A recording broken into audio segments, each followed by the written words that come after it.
Look. Now I'm scared to put them on. Look, I'm Now look look like at Tisha. look at Look, these glasses. You can't see her. You can't you see can't Tisha. see me. Well, No, you they can't. probably shining and did my black face and all those black glasses. I understand. I understand. Thank you for telling me that. I know you said it jokingly, but I know you mean it. So I will Yeah, not yeah, put it yeah. back on.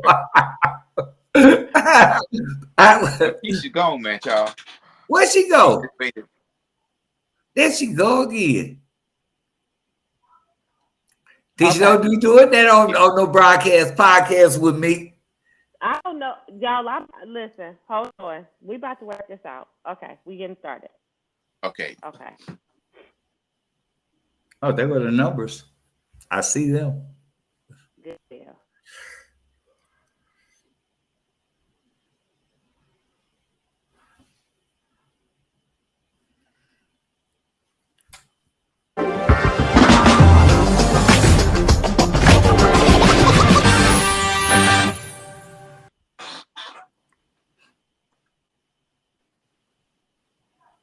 Y'all.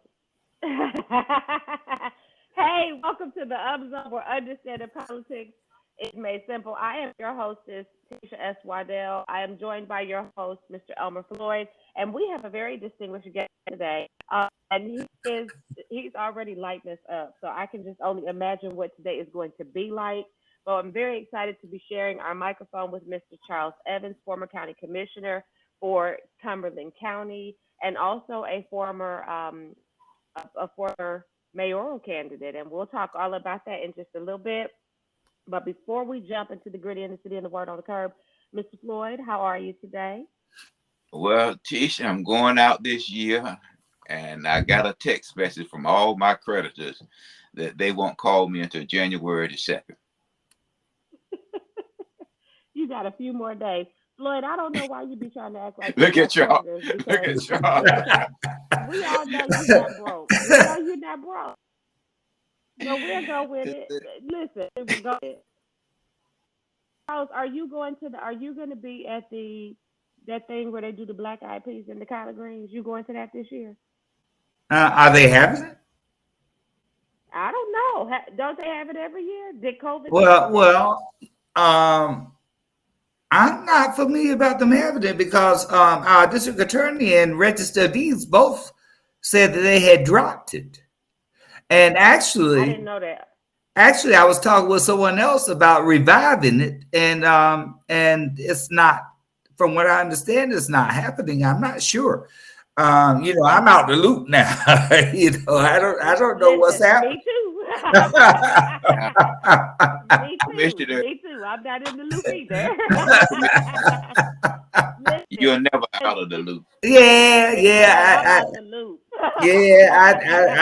yeah. I believe so to a degree.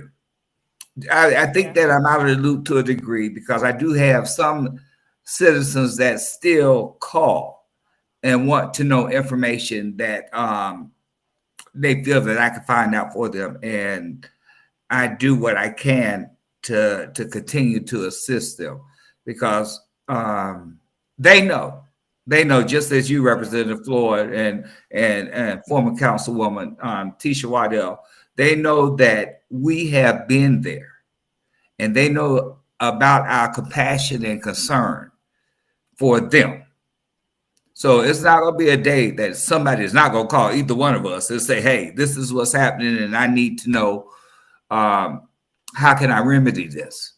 So yeah, we may be out of the loop with some things, I, but not all I, things. Yeah. And let I me think give you, it's if so I it's can, go ahead. let me give you an example. I was at Firestone the other day getting some air, for my, putting air in my tires so I can keep them inflated properly. And one lady just out of the clear blue sky, she was picking up her car and she yelled at me. I talked with Charles Evans this morning. I mean, I was putting the air in my tire and I looked up, you know, and just to say, don't say that you're out, because this lady just out of the clear blue sky said, I talked with Charles Evans this morning.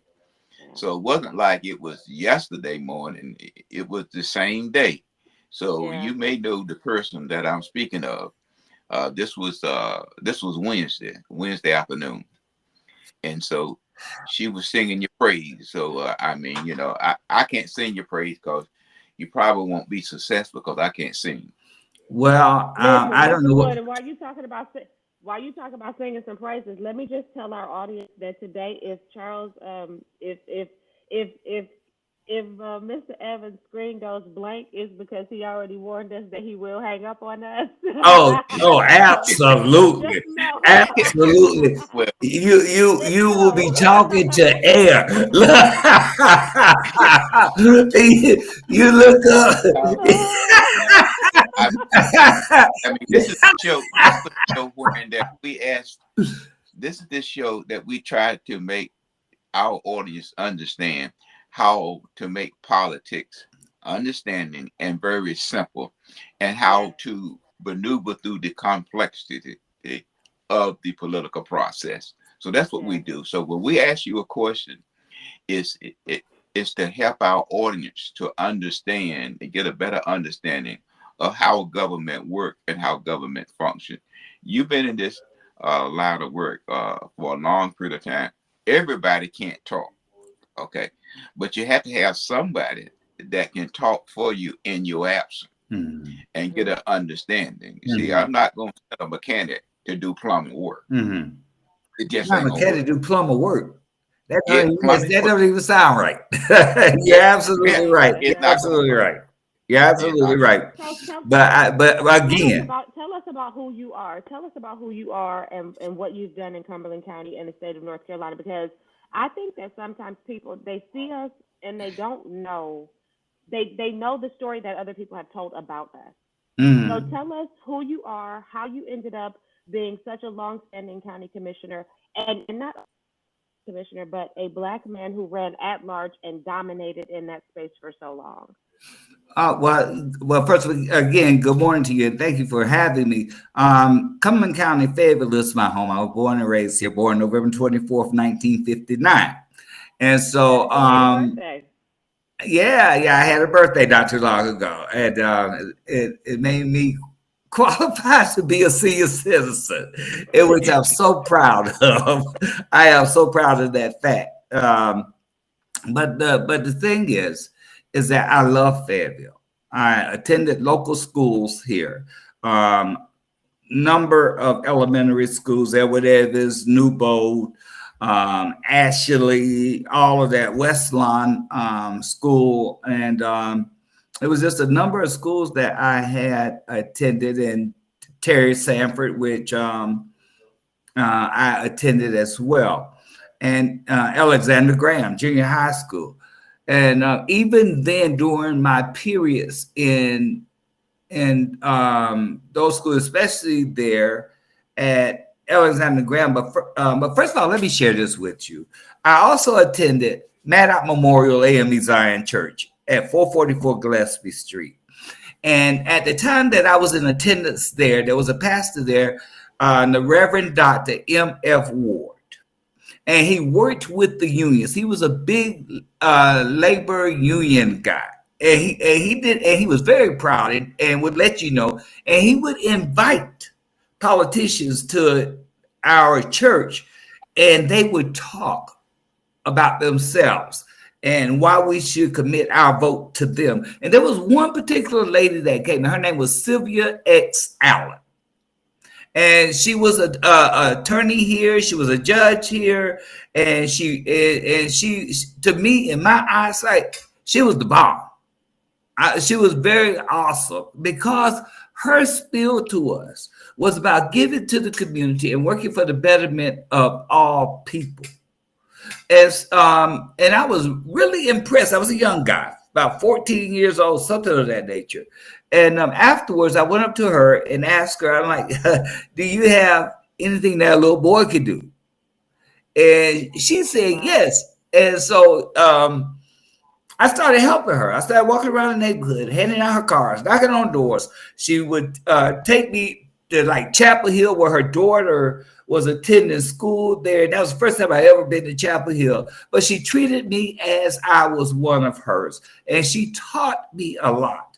And out handing out her cars, there were some rude people that did not like Mrs. Allen, and that bothered me because she just tried to help people. I'm trying to impress upon them that she tried to help people. But anyway, she was very impressive to me. And I started my political being and enlightenment there at Mayoral Memorial AME Zion Church. And from there, I began to get involved in politics at school. I was never elected to anything. I was appointed to sophomore class black representative, where I served out a term for a young lady, and there I became involved in my community.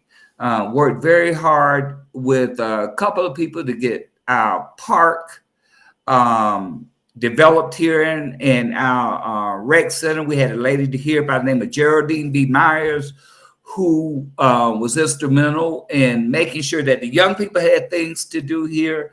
I formed a number of drill teams. I worked with the Federal Police Department, with the Youth in Action Group. I'm sorry, the Youth in Government. Youth in Government. Mm-hmm. They had an organization for young people, and they became certified police. And I happen to be the assistant chief of police. And this Mr. McLean, he was our chief of police. And so that was Officer Chambly and Officer Britt. They were in charge of that.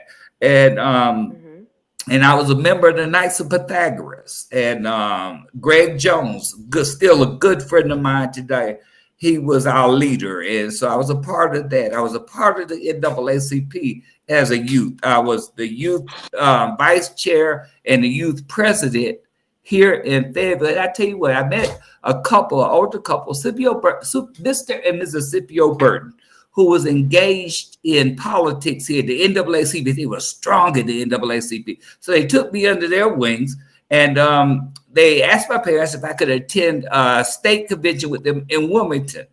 And they allowed, and I went. And so Mr. Burton said, come on, I want you to go with me. So he took me to this big conference room where there were a lot of young people sitting there. And he said, I want you to listen and pay attention and be a part of this. But anyway, that was the first time I ever learned what a slate was. And so I got there in time to be included on the slate as the second vice president of the state youth NAACP. And whenever the meeting was actually held, which was that Saturday, they presented the slate, and everyone on the slate won. And so that was the first election in statewide that I had ever been in. So I have an experience. You're very steep in like an understanding. You were exposed very young to the political network and the dichotomy of how it all comes together. Right, absolutely. Okay. And this is not new to me. This is very true to me, and all of it's centered around Black folks. And we have not, even to this day, have always got the respect and served the way that we should be as a community. Not all of us.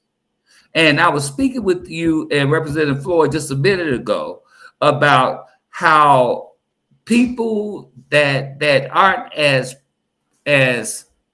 wealthy or as not as much like our medium income people do not get the attention that they deserve in their communities and abroad. And they want only at election time. Only at election time. Everybody comes and makes all of these promises to the middle class and to the poor and say, we're going to do this and we're going to do this, because they recognize that they need the support of that community in order to be elected. But then once elected, then they begin to pander to the builders. They begin to pander to the real estate association. They begin to pander to the other elected, like the upper echelon. They forget about the people whose backs they stood on in order to get in office. Charles, I think that's one of the things that all three of us that are on this screen right now have in common is that once elected, we maintained a position of I'm not here to hobnob with the big boys. I'm here to fight for the people who sent me here that cannot fight for themselves. Often that is a very disregarded position politically, as you can now see. So because and the reason I say as you can now see is because Charles, and I said this to Mr. Floyd, when your name was on that mayoral ballot, I thought that you had a chance of dominating that election. Mr. Floyd brought something very important to my attention, which was while your message should have resonated with everybody, particularly those of us who have the greatest need in this community. The reality is that the system is not set up for those people to participate. And because it's not set up for them to participate, while you may have had their support and while you may have had their ear, it's hard to get to drive out their vote. And so all of these things, and you can speak to this a little bit because I think you are probably the perfect person to speak to it. But the reality of how the ballots are laid out, the reality of how the election cycle plays out, does not support the little fellas participating that much because they make it so difficult for us. And I don't mean with an ID. I mean they put us in an off-year election cycle. Is really paying attention to what's going on because if you're not politically inclined, you're not listening to Good Morning Fayetteville to hear who's running and what they're doing. You may not be watching this podcast every Thursday to see what's really going on. So how's the message getting out? And then you don't have a lot of people going out into the community to drive out that vote. So Charles, how is it that over all of these, I've been casual, I'll call you Mr. Evans. Oh, go ahead. Okay. I'm fine. I am fine. I'm fine. Thank you. I appreciate you because I'm Tisha too. That's it. Just Tisha. But, Charles, how is it that you saw all of this as a young man from a very young age? You watched engagement because when you talk NAACP, back in that day, NAACP, like when we were younger, that was the organization and the agency that did get out there. You talked about your church. That there was a time when churches were not necessarily hyperpartisan, but very politically intelligent. And so they were making sure that their congregants were informed about what time of year it was and what to be paying attention to. And they were bringing people before them saying, vet these people. What's happening now, Charles? Where are we? How have we gone from there to here? Now, what do we do? Well, you know what? We really haven't gotten from there to here because everything that was done then is totally evaporating now. And what I mean by that, the structure, the things that we used to do, the NAACP, how they were a driving force to get out the vote during the time that I was growing up. The individuals that would take you under their wing and make sure that you understood the political process and why it was important for you to get your fanny out your house to vote. That's not happening now. I look at the difference, and it's a whole different type of politics now. It's a whole different type of politics now. People during the time that was serving when I was growing up, the Ted Kennys, all of those people that played a part in my life, the Aaron Johnsons, all of them, Mary McAllister, all of those people at that time played a big part in my life in understanding the ins and outs of politics. Then you move along, then you have people like Representative Floyd, and then you have school board members. I can't think of the man's name that was on the school board, but Tom Baker. Huh? Tom Baker. No, it wasn't Tom Baker. Y'all, the man that did not speaking his y'all, Yarborough, Milton Yarborough. And I watched him and how he expressed himself and his concern and his dismay with what was going on in our community. So we all the people that I named and watched did not mind telling you how they felt and what needed to be done to work for the best of our community. Joseph Pillow, Nick Gerals, the list goes on of people that I thought was fat. And they didn't mind ruffling feathers.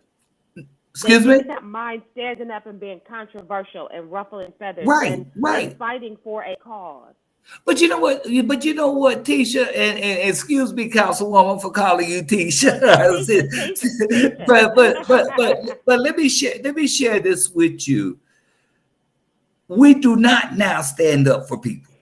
We do not stand. You know what? I was so disappointed when I looked and saw that a school bus had taken some of our homeless people to Durham. And I was very disappointed. I'm very talked about it. But look, wait a minute, I'm going to give you a list of disappointments. Look, I was very disappointed in the fact that a number of Black folks in this county and in this city that have been shot and killed, and nobody's saying nothing about it. Nobody's saying nothing about it. It just happened. But if it had been a majority, if there had been more white folks, I'm going to say it, more white folks on that council, we would have been upset about it. We would have been upset about it. We would have been at that city hall raising leadership. Absolutely. We would have blamed leadership. Exactly. At this point, we absolve leadership because they look like us. Exactly. And so we give them a pass. And then, Charles, you are preaching it. Go ahead, keep going. But it hurts. It hurts. It should hurt you. It should hurt Representative Floyd. It should hurt anybody that's engaged in making this community better of the lack of attention that we get. Yeah. That's why I didn't run for county commissioner again. We have a board that mirror me. And in our community, I bet you, if you ask somebody in our community what in the last year, what can they say a difference has been made in their life for the better? Well, my community got a splash pad. They've given out splash pads a dime a dozen. It was years ago when Miss Christina Smith, who I had the opportunity of having a park named for her, and I worked with the Women to Road Improvement Group to raise funds to pay for half of that splash pad down there, because the city said we raised half, they would give the rest of the money, the rest of the balance. Mm-hmm. And they did. But now they're giving it away like it's cost drops. That doesn't in life. I firmly believe that our position as elected officials is to change people's lives and to make it better for them. Absolutely. Whenever you call, you just said a mouthful, and I want to pause right there, and I want to go back about this. When you talk about changing lives, and Mr. Floyd, you are super quiet, and I know it's because we are just so you just tell us to be quiet when you're ready for it. He is mighty quiet. He is, but I think he is mighty quiet. For sure. Mr. Floyd, we've been talking about this expungement clinic. And so as we talk about changing lives, right, I know that the two of you have been instrumental, like from the beginning with expungement clinic. And for our listening audience, let me just say why this is so important. When you talk about a person having a record, a criminal record, for decades, it has impeded their ability to be able to get a job, to be able to get housing, to be able to qualify for food stamps, to be able to get all types of not only the help from the system, but also to be able to help yourself. Because if you can't get a job, you can't take care of yourself or your family. And so the expungement clinic permitted a person who had a record to go through the process of having their record cleared. That is very important. That is extremely important. That's life changing. Where are we with that? Because, you know, where are we at with that? Well, you know what? I went to Billy West and I asked him, and for those who do not know, Billy West is our district attorney, and I consider him my brother. I got a lot of little brothers, and I consider him a dear friend. Hmm. We were at Simon Temple, AME Zion Church, and he and I happened to be sitting there together. And not too long ago, I had seen where the city of Raleigh and County of Wake was doing an expungement clinic. So I was talking to Billy, and I said to him, "What about us having an expungement clinic here in Fayetteville in Cumberland County?" And immediately he was in agreement with it. So I know I needed some help. I know I needed some help in forming a team that's going to help work this out. Because I just knew I would have it. I would have to do that. I would have to do that, and I did. No, So I touch got. on that, Charles. Touch on that because you and Floyd were talking about that earlier, and the Wait a minute, I'm necessity getting for ready to seeing do Mr. it. Floyd. Okay, okay. I'm getting ready to do it. And so the team that I had chosen to help me with this was Representative Elmer Ford and Mayor Mitch Coleman. And I knew that they could articulate some things much better than I can. So you know your weaknesses and you know what you're capable of doing. And so we met, and also Laura Hardy.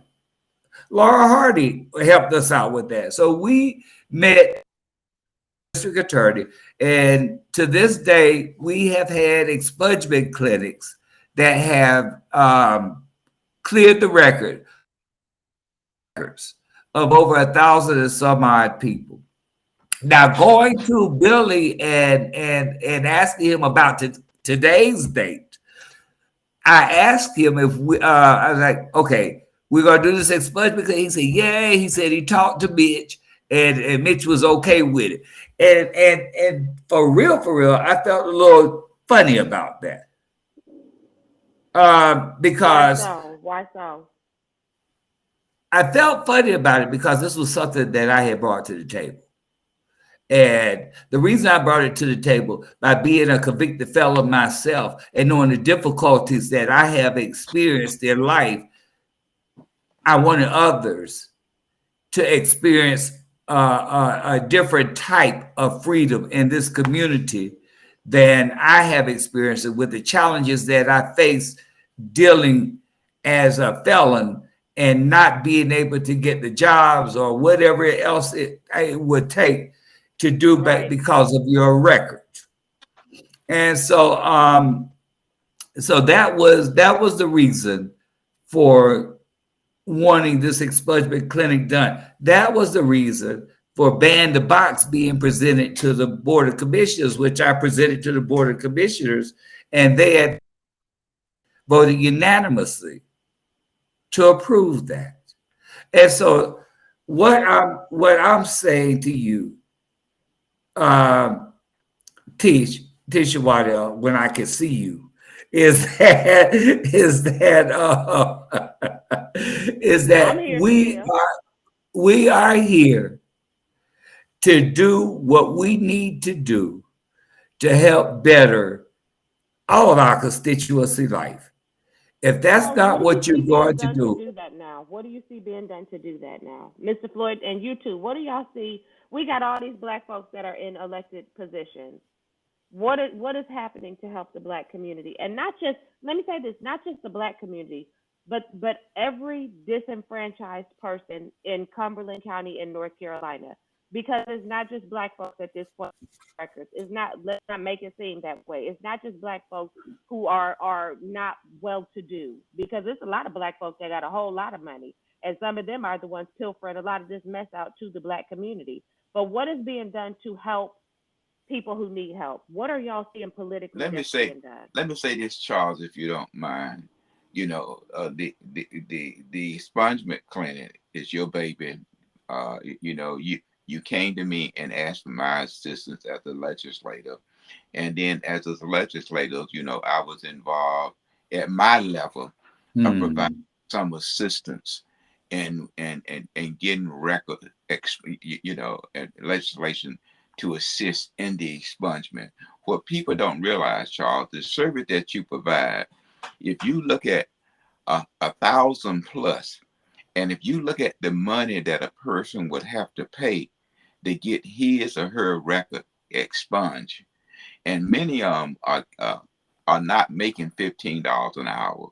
So you see how much it would tax the family for that person to move his family in a decent housing and provide education and all of that. But having said that, Charles, we have 1.5 million North Carolinians that had some type of record. 1.5 million out of 10.5 million. So 10%. we see the need. We see the need, and we have 63% of those that incarcerated are African American. So we see the kind of assistance that the expungement clinic provide. Now, and Commissioner, you know that you can't save everybody, but what we try to do is save as many as we can. You know what? You know what, Representative Floyd, you're absolutely right. There are millions, and I realize how hard it is for those individuals to live a decent and quality of life that everyone look forward to living. Even when I was chairman of the president of North Carolina Black Association of County Officials, we would go from county to county having meetings. I set up where we went from county to county having meetings with individuals there about expungement clinics, and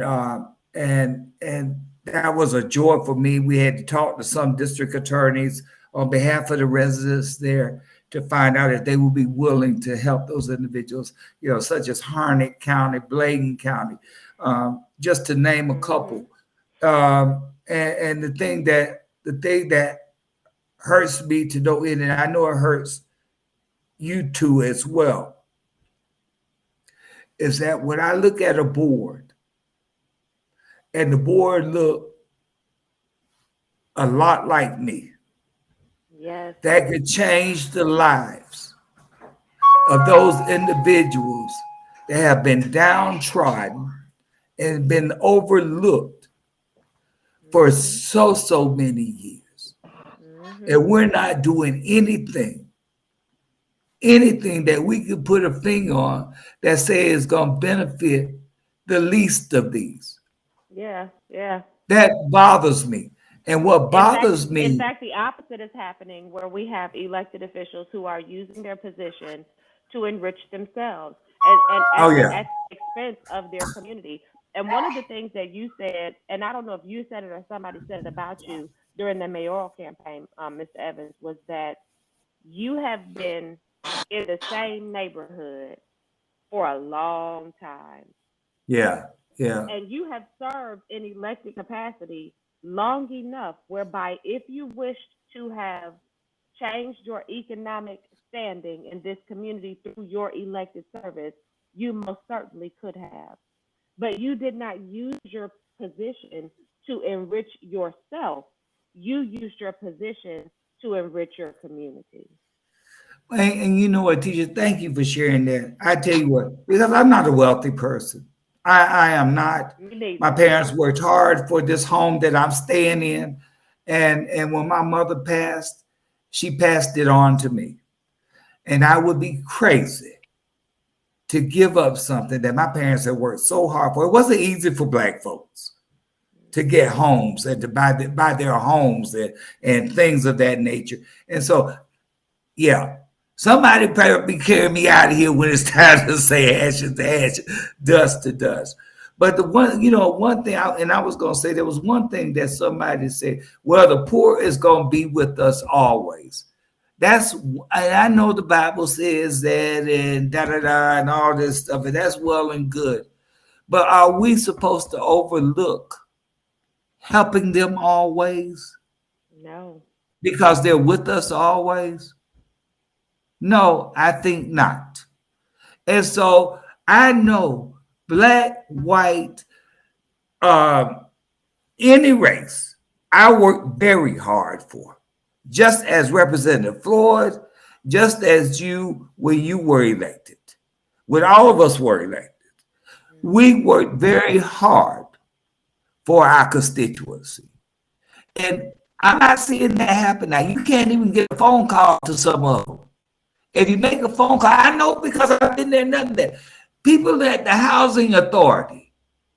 That's where I want to go. Housing authority. Some of those people that depend on the housing authority for help, they go to the door and can't even get in the door.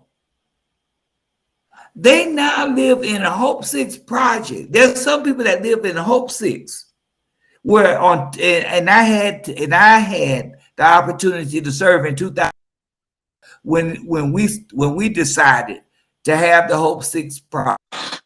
John Driggers, the executive director of the Hope 6 of the housing authority, was there when we initiated that.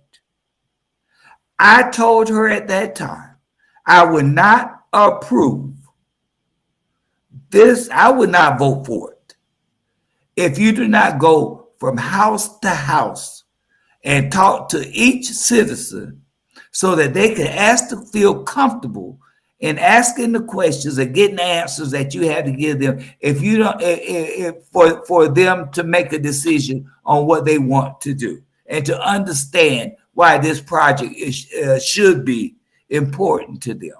Because when we were having the neighborhood meetings, there were some of my older people sitting there and they weren't asking not one thing. And after the meeting, I asked them, did you all understand what was being said? And finally, I got them to tell me no. That was the reason why Don Driggers had to go from house to house where people felt comfortable in their house. But now, for the reason that they had torn down, for one thing, they were old. And secondly, it was drug ridden. And all of that was going on. And now it's coming back. And people are being treated like crap living in those places from what they tell me.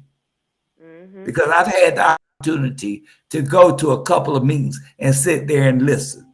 They talk to them like they are not human beings at all. And it irks me to no end. Now, if you want to know why I ran for mayor, that's one of the reasons why I ran for mayor. Because of the lack of attention that aren't as fortunate as those of us that can move from point A to point B just to get to get in a district to represent somebody and have not done anything at all. But I ran for mayor to help those individuals. No, I'm not the great I am. I realize that. But what I do know is that I work for the betterment of all citizens. And those people and those individuals were not getting the attention. Commissioner, if I may, it's unfortunate how, and Teach mentioned it earlier, is how important the African American community comes around during election time, and how the other zip code is able to manipulate and able to elect people that they think can carry their agenda forward. Carry their agenda forward. And I'm not saying carry an African American agenda. No, I'm not saying that. But what I am saying is that 42% of this community is African American and 40% is of white.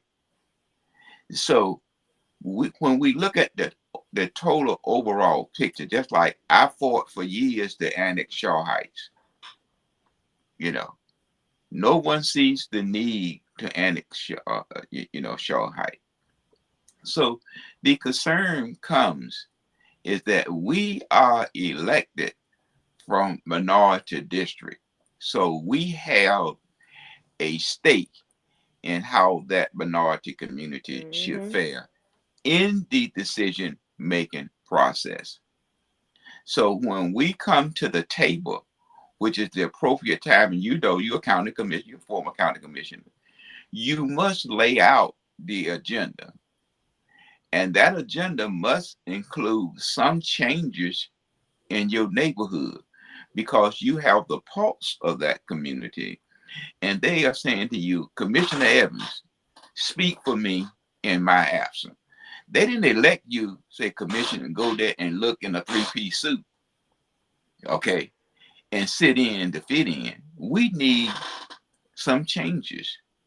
For instance, Tish and I, we showed a picture 3 times on our show. And finally, I sent Tish a picture wherein that the house is now torn down. It was dilapidated for 15 plus years in the community where the shrubbery was 20 feet tall. I mean, this is in our community, as you mentioned earlier. If it was in another community, you think that house would have stayed abandoned and looked like that for 15 plus years? No. See, we have a responsibility. And what I heard one night is that we need new eyes. We need experience of how that person can navigate the system to make changes within that community and other communities. Don't sit in a seat, Commissioner, to sit in there to feel good, as Dudu will always say to you. No, I mean, just don't sit in to fit in. And that's what I admire about you. And now, when we first started off in politics, Tish, it was Commissioner Evans, Garland Pierce, and myself. Yeah. We talked about how we would like to see changes made. We would talk sometime 2, 3 o'clock in the morning. Absolutely. Okay. Absolutely. To see how we can make changes. Changes come about when you elect people who are aggressive and not afraid, who have an obligation to a feel-good group that only want to carry out their agenda. So they elect you to carry out their agenda. Yeah. And that's what we see today. We don't see changes in our community. We don't see them, but we have because the we're not capacity. electing change makers. We're change makers. We are electing the people who have been put before us and heralded as here's who our candidate is. And listen, let me say this, and I'm not knocking anybody when I say this, but I'm going to just speak truthfully. When you have an elected official who is stepping down from their position, as an example, Marvin Lucas, stepping down from their position, and then they turn around and they say, this is who I'm endorsing to come into this position, that removes a lot of the work from that person having to go out and to prove to the community how they are going to be a change agent, because they essentially get to ride the wave of the excitement of the previous person who's in that seat. Endorsements, hey, if you want to get an endorsement, cool, but you still need to get out there and you need to do the work in the trenches to be able to identify and communicate to people what your vision is and how you're going with other people in these capacities to bring that vision to pass. You don't get to just ride somebody else's coattails, but that is what we see all too often. We see special interest groups, we see PACs, we see other elected officials making these grand endorsements and kind of putting these people up, but there's no real, they're not change agents. They're just a part of the system. They're just a continuation of the status quo. We need change agents. We need to think for ourselves. We need to vet candidates ourselves. We need to stop letting people tell us who to vote for. We need to stop going and pulling a slate card and just going down the card. And because they all say D or because they all say R, fill it in the bubble for them. Really get to know what these people are about. What is your heart? What are you going to do for this community? What is important to you? Because if they cannot identify and communicate that, they're not a change agent. What is your vision? Do you have vision? What motivates you? What pisses you off? Makes you angry? Because if you cannot articulate that, you are not passionate. And if you don't have passion, you cannot produce. You cannot produce if you do not have passion. Let me, Commissioner, now, when I check my voting record, I want to say this, when I checked my voting record, it said in 1986, I registered as a Democrat in 1986. Now, I don't want to put you on the spot. Well, where do you see this party going into the future?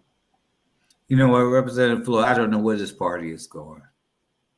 And I'm sorry, Chief. I mean, I know you're unaffiliated, but I had to present this to.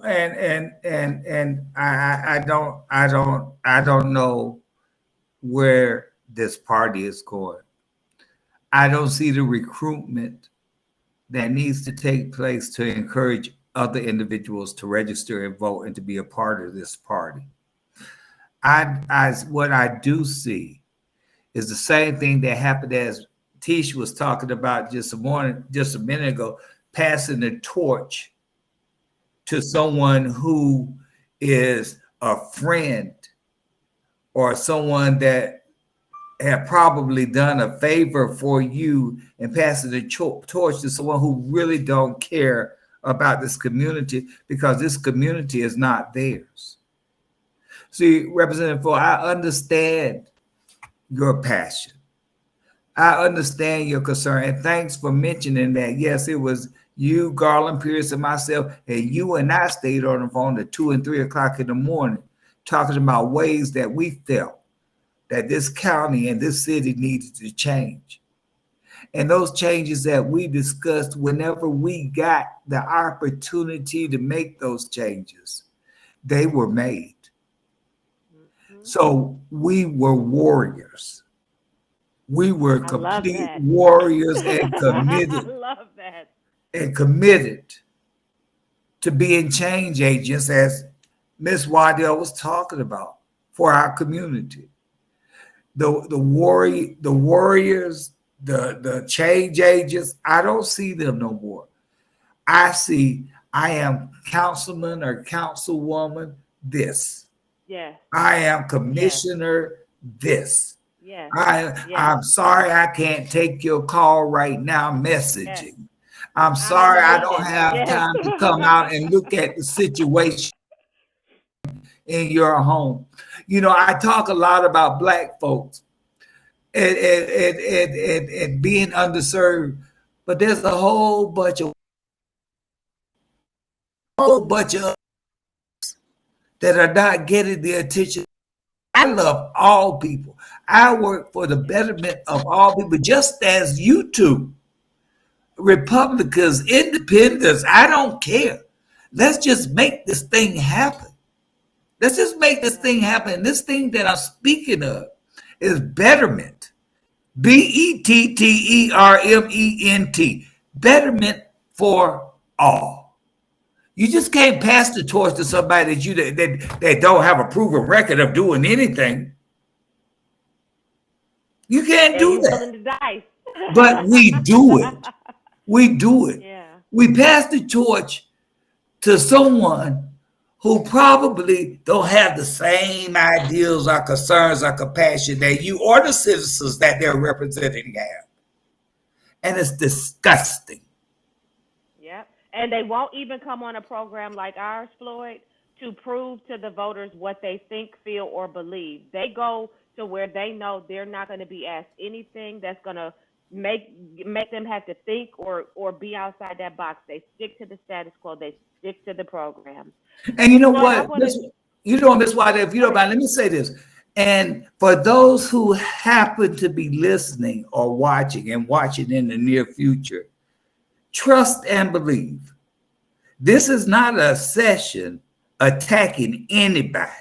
Not at all. What we're talking about is the betterment, as I stated earlier, of our community and the things that we as former elected officials know about and see that's not happening in our communities, that we stood for, and that the citizens that elected us knew we stood for and what we represented. So please don't go away from this podcast thinking, well, oh Lord, Representative Floyd, Tisha Waddell, Charles Evans got on. I know they feel some kind of way because they're not in that position.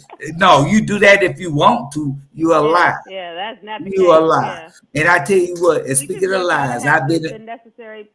That's right. We want y'all to have the necessary information. Look, you got to understand how it all works. And we can't tell you how it works if we don't talk about who's working it. You got to know how it works. Right. Mr. Evans, what's the future of politics for you? You know, right now, my future politics is Netflix.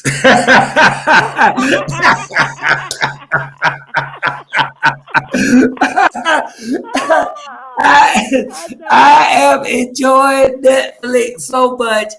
I just got off a campaign that was very tough for me. I have never experienced the hatred and the attacks in a campaign, but I almost forgot that this was politics. I almost forgot that because of the love affair that I've had with the citizenry and they had with me in getting jobs done. But as soon as I decide to offer myself in another capacity and run against somebody that looked like me, that was a no-no. That was a no-no.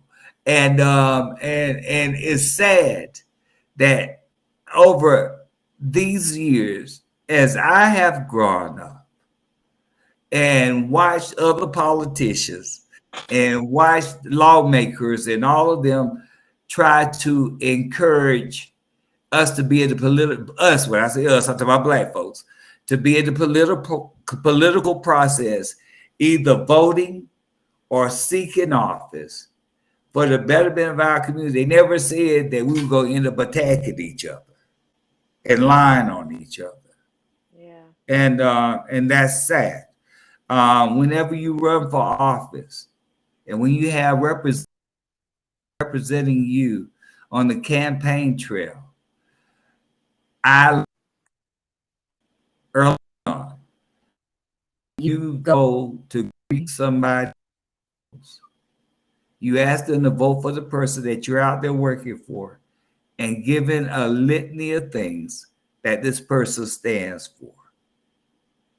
And not to try to tear anyone down with lies about what he or she may have or have not done.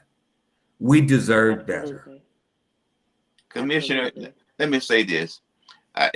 In our community here, we are a tier 1 community. Mm-hmm. Tier 1 means that you are in the bottom 40 of the 100 counties. Mm-hmm. And we are 80 in the 100 counties. We need all the financial support that we can get from the federal government, from the state government, in order to move out of a tier 1 status. Now, what I've seen is just like what you mentioned, is that I was able to participate in $132 million coming. Just about $200 million. Wow. Altogether collected in my 12 years. Then we had one representative, one senator that brought in 413 or 432 million. Do you know that our community was asked in Raleigh not to send these individuals back to Raleigh to provide more financial assistance so that we can grow our community? That's what you do as a county board of commissioner, U.S. House member, or any member. You have a responsibility to that community. Now, we heard a word that, oh, we need new eyes in Cumberland County. We need new eyes on the city of Fayetteville. We need, what you need, Commissioner, is experience of how you can navigate through the various halls that include the county board of commissioners, the city council, because that process get difficult. Now, you cannot, in order to do anything, Commissioner, you know this as well as I do. It is simple one word, and I have tried to teach this to my co-host. I have been trying to teach it to her. You're going to have to be able to negotiate and to work across the aisle, whether you like it or not, Commissioner. Whether you like it or not. And I have been working with Tish, and she's finally coming around. She's finally coming around and see, I got to be able to negotiate. And nothing, Commissioner, that you want, that you can present, that's going to be 100% Commissioner Evans' idea. Right. It's not going to happen. You're going to have to negotiate. Because I'm not going to give you everything you want, but I give you some. And that's where negotiation comes in at. Well, and you, sorry for interruption, but you said there's one thing, there's something that's not going to be 100% your idea. It could be 100% your idea, but it's going to take a village to do it. Thank you. Okay. Okay. I point to the expungement clinic. I point to the expungement clinic, and I want to go back, and then I'm done. I'm gonna be quiet, but I just want to go back and say you made a very valid point, Mr. Evans, when you said you had to go and get other people who had strength in an area that was going to move your project forward. And right. I go back to that because I always get asked the question, why did I leave my position as a city council member? And I'm pointing to what you say. First, I know God told me step down. Secondly, when you realize that you have the answer and you have laid the answer out and you have the concept and the idea and you've laid it out, but the only thing standing in the way of the execution of your idea is how people think, feel, or believe that work with you about you, and you know that this is for your community. You put yourself last and you put your community first. I pushed for an infrastructure bond for 3 years. When we had the lowest rates ever, I pushed, let's get these, because you need good sidewalks and you need repaved streets, even in the hood, y'all, because that's what makes the hood is when your streets are raggedy. It's not who lives there, it's how it presents. So if we can fix these things, and we, the government, have the capacity to fix these things, then we need to fix them. So when I saw I was the impediment, I moved the impediment. So I say to you, Mr. Evans, you being able to recognize I've got a great idea. I just need to pull in people who can help me walk it across the finish line, not because I can't do it, but because the humanity of it, and I know who can work with whom. That's a gift, sir. And I believe that if people understand that about you, then they will recognize that you are good in elected capacity, because not only are you a visionary, but you also know how to pull people in order to get your project completed. And that's a big deal. So I want to give you kudos for that. And then done it close when y'all get ready to close. Well, you know what I'm going to say is thank you for that, Tish. I appreciate that. You know what? When I served on the board of commissioners as chairman of the board, it was not Democrats that got me to be chairman. Right. That's right. It was 2 Republicans and 2 Democrats. It was Commissioner Keith, Commissioner Booth, and Commissioner Tony Stewart, and myself, there were people that were black that was on that commission that did not want me to serve as chairman. But unlike what was said during the campaign, that I did absolutely nothing in the past 16 years in elective capacity. That's a lie. As chairman of the board of commissioners, we got the funding, we set up and ready for building that performing arts center. Employees that were not at $15 an hour is now at $15 an hour. We set up new methods to hire and retain employees. We opened up the new 911 emergency center. We've done a number of things under my leadership. And I thank God for it. Now, Absolutely. Tisha and I, we have had this discussion before we exit. You know, there was a bond issue passed, on our side of the track to build a call center. So just to ask you a question, were there room in that building on the executive place that the city also could have utilized space in there for their call center to be a absolutely. Absolutely. And so, we look forward to that. I know that. I remember that. but let me take it a step further, Representative Floyd. Instead of shipping our homeless, and that's so painful. That brought me back to the border. And one of our former presidents trying to keep people out of the border to come on here. But with a school bus, ship people to Durham, homeless individuals. And we at that time had asked the mayor and council to join in with us because Cape Fear Valley Hospital was going to help. Now, this was under my watch. As chairman, to come in with us. And the hospital said that they would help us to build a large, wonderful homeless shelter for those individuals that needed to utilize it. It was going to have the health department going to have an office there. The veteran services were going to have an office there. There were going to be a number of offices there to help those individuals. They were going to have a place to lay their head. They were going to have a place to shower. They were going to have a place to wash and dry their clothes. But they did not want to help us. And I'm so disappointed at what was created and placed downtown Fayetteville for the homeless, Monday through Friday, 8 to 5. What about Saturday and Sunday? Oh, well, you fending for yourself then. You fending for yourself then. So, and from the way it sounds, you're fending for yourself now, even going there.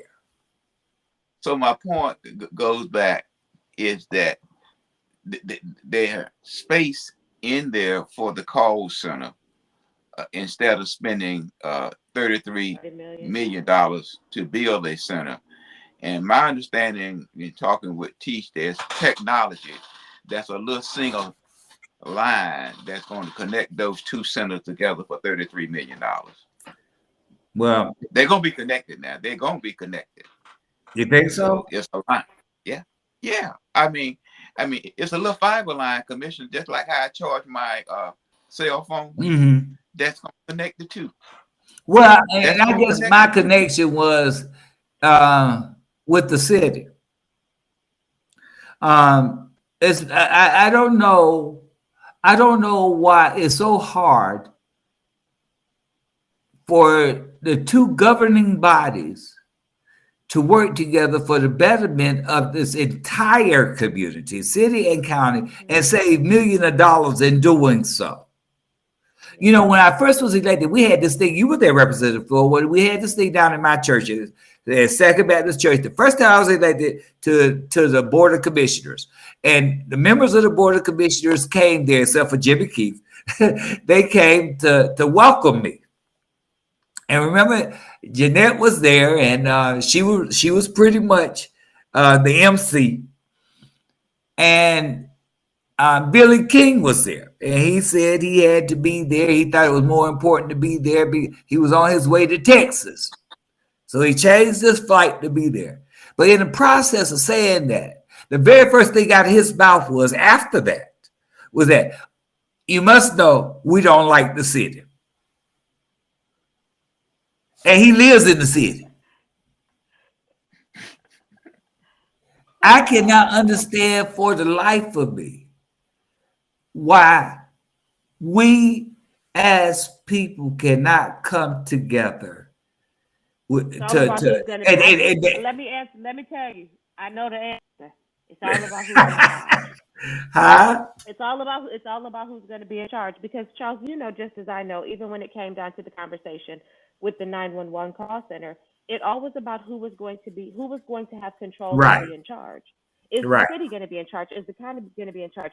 Who really cares? Like at the end of the day, flip a coin, figure it out. But I don't want to spend $30 more million to be. I live in the city and the county. I live in the city of Fayetteville, Cumberland County. I've County of already Cumberland. paid taxes. Yes, I've paid taxes toward the 911 call center for Cumberland County. Why do I now have to pay taxes for another call center when there's a perfectly good one?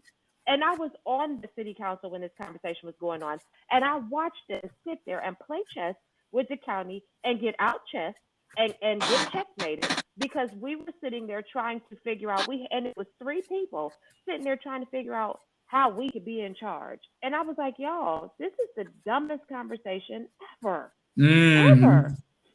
Mm-hmm. And they pretended to come and look at the center and see, and they pretended to have conversations. They pretended to go along just to look like they weren't doing exactly what they were doing all along, which was staunchly saying no, so that they could then turn around and build their own center and be in charge of it. But hey, what do I know? I'm going to close by saying this. Mr. Evans, you said something earlier, and it's very important. I want to make sure that people heard what you said. You said, I'm not the great I am. And I'll say this to you. No, we are not the great I am. Yet we are sent by him. We are sent by him. And he sent us with a purpose. And you said the poor will always be among us. But does that mean that we should ignore them? No, because the point of him sending us here was so that we could preach the good news to the meek and the poor and the oppressed, so that we could give them something to hold on to, give them hope, give them Yes. something to look forward to. Then he said that we are to bind up the brokenhearted, and to bind up means to put dressings on their wounds. We are to cover them, to keep the brokenhearted, to be their covering, and then we are to proclaim liberty to the captives, to set them free. That's our whole point of being here. Right. And when Right. we get so high and mighty that we forget about that, and we start to live like that don't affect me, that doesn't have anything, nothing we can do about that. We have missed the whole point, and we need to pack up our little wagon and go sit in our backyard and suck our thumb and act like a little kid, because we've missed the point of growing and maturing. Because the point of growing and maturing is to do those things, to preach the good news to the meek, the poor, and the oppressed, to bind up, to cover the brokenhearted, to proclaim liberty. Elected officials, if you are not doing that, you are missing the mark, and we don't need you. We don't Right. need you. I don't Right. need you to do all of these other I don't need you to build stadiums and to build performing arts centers. That's great. That's nice. Or But at the end clubs. of the day, that's not, I don't need that. I need for you to use our tax dollars in a way that does the things that I just laid out. And if you can't do that, I don't have a use for you. I don't have any use for you. And that's my final words. That's my gritty in the city and word on the curb. What y'all got to leave our people with? Well, Commissioner, Wow. Wow. if I may say that as an elected official, you must Wow. have the skills set to fill in the ballot to make the playing field level. Yes. You must have the skill set to straighten the crooked road, make it straight for all of us, and make the field level, so all of us can enjoy the fruits of our labor, and most of all, Commissioner, that we can enjoy the way our tax dollars are spent. You know what? Both of you, I mean, Tisha, wow, I'm still wild. I'm gonna look on somebody's television one day, and you're gonna be on the CBS Even News with Tisha Waddell. I'm like, wow, and Representative Floyd, you have always been a pillar in this community and have worked graciously and hard for your constituency. And you're very knowledgeable. Those calls from 8 to 2 o'clock in the morning or whatever times we were talking, we weren't just talking.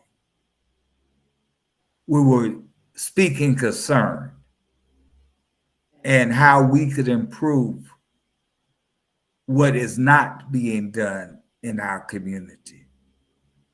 And you have always been one that gave me wisdom and understanding to things that I had not knowing. And that was one of the reasons why I asked you to help with that expungement clinic.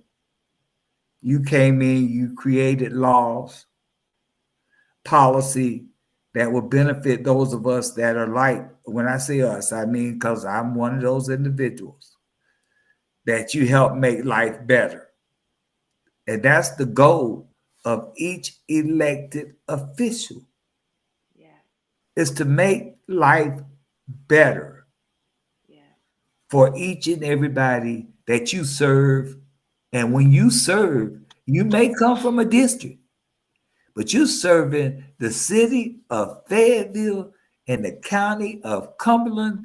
And here in Fayetteville, those that represent us in the state level, not only are you serving your district, you're serving the entire state. That's right. And so when we make that commitment to serve, we made that commitment to serve, the three of us. We made that commitment to serve. And even with this podcast, we're still serving. You still serving. You still serving. And what hurts me, and I know I have never, ever ran for office because somebody told me I should. That's right. If I would have wanted to do that, if somebody picked up the tab for me, I would have ran for Senate when the governor asked me to run. And who did the governor ask you to run against, sir, before we close? The governor asked me to run against Kurt DeVere. Okay. And what did you tell the governor, sir? Okay. Thank you, I sir. said no. I said no. Okay. I said no. I said no. I thought about that thing. I said, maybe I should do that. but even mentioned I might think about it. But no, I couldn't do that because I was running for Congress. Somebody said, Charles is just looking for a job. You're right. Charles was looking for a job. Charles was looking for a job because he had the commitment and the mindset to help each and everybody that I don't get nothing out of it. I don't get a doggone thing out of serving and listening to you talk to me like crap and treat me like crap when I can say, yes, ma'am, yes, sir, and go on and help you. I had a drug dealer to come to me and was looking for a house, and that man kicked my natural behind one time because I came to him with change. They knocked the change out of my hand. I'm down there trying to pick it up. And he kicked me and kicked me and kicked me and beat my natural. But you know what Charles did? Charles picked up his little change, went to a store and got dollar bills and went back to that drug dealer. And he was standing in my office wanting me to help him. And I did it. Yeah. Because I love my people. Yes. I love my people. I love all people. Yes. And for you to say, tell lies on me, because I made a promise to God and myself. Because when God, on December 3rd, 2001, 2:30 in the morning, in Walmart parking lot in Hope Mills, when I asked the Lord to help me and to help me get rid of these drugs and everything that I was doing as a part of it, and I committed to being the best person I could be, I'm that person. I'm not going to change that for you at all. That's right. So you don't have to lie on me. I You don't love have that. to say mistruths about me. Representative Floyd, you keep doing what you doing. And God knows I'm going to keep doing what I do. And Tisha That's Waddell, you do the same thing. Because as you stated, Tisha, we are doing God's will. That's right. And we're supposed to take care of each other and do it in a respectful and in a manner that's acceptable to his eyesight, not everybody else. That's right. Because one thing about it, if we do it better for his eyesight, it's going to reflect good on the other ones that are watching us. That's right. So I am just so, you almost got me emotional here. Stop trying to be Oprah this morning. But the one thing about it, go ahead. but the one thing about it is, I am so thankful to the God of my understanding. I don't know which direction, teaching to your question earlier, I don't know what direction I am going to go. I don't know. I do know I love my people, black and white, whoever, Mexican, Jews, whatever. Yeah, your people. I am your complete servant, just as you all are. I don't know what direction I'm going to go, but I do know that my heart to serve is still there. It's still there. Awesome. Mr. Floyd, what you want to leave us with? Now, I just want to thank you, Commissioner, and it's our goal on this podcast is to educate the community, to get them to better understand politics, and to make politics very simple for them to understand. God bless you, and as we go into 2024, may you have a very fruitful year. And thank you so much for being on the program. Well, thank you so much, and God bless you too, Representative Floyd. I wish you the very best on your run. As I know from past experience, that how capable you are of serving, and how committed and dedicated you are to the citizens that you serve, and for that I am grateful. And the thousand of individuals that have gotten their records expunged, you were a great part in changing their lives. So for that, I thank you. And y'all, that's the Gritty in the City and the Word on the Curb. Listen, y'all know we do this every week. You make sure to tell a friend, like, share, subscribe, follow, do all those things, or just keep watching and don't do anything. But whatever you do, just remember that we love you, and that's what it's all about. And so I'm gonna play this outro. We're gonna catch y'all next week.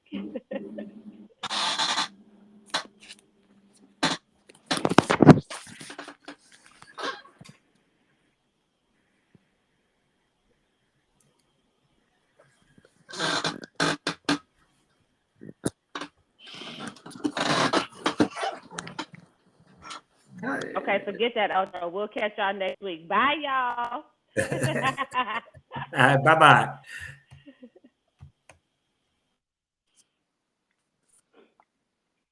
It's hard to work on a computer that's not your computer. I can't even hang it up. I done ended the